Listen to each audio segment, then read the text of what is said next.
Hello friends, இன்றைக்கி வீட்லேயே ஈஸியாக ஹெல்த்தியாக ஒரு ப்ரோட்டீன் லட்டு எப்படி செய்யலான்னு பார்க்கலாம்.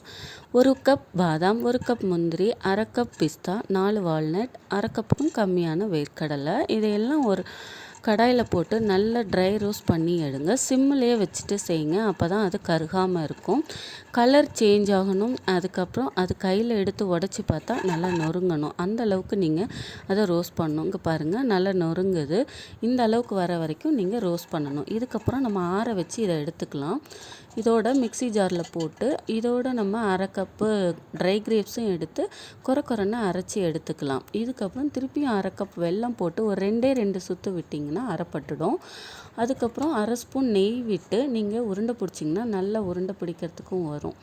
இப்போது லட்டு ரெடி. நம்ம உருண்டை பிடிச்சி எடுத்துக்கலாம். இப்படி ஈஸியாக ஹெல்த்தியாக வீட்லேயே நீங்களும் இந்த லட்டு செஞ்சு சாப்பிட்டு பாருங்கள். ட்ரை பண்ணி பாருங்கள், நல்லாயிருக்கும். தேங்க்ஸ் ஃபார் வாட்சிங்.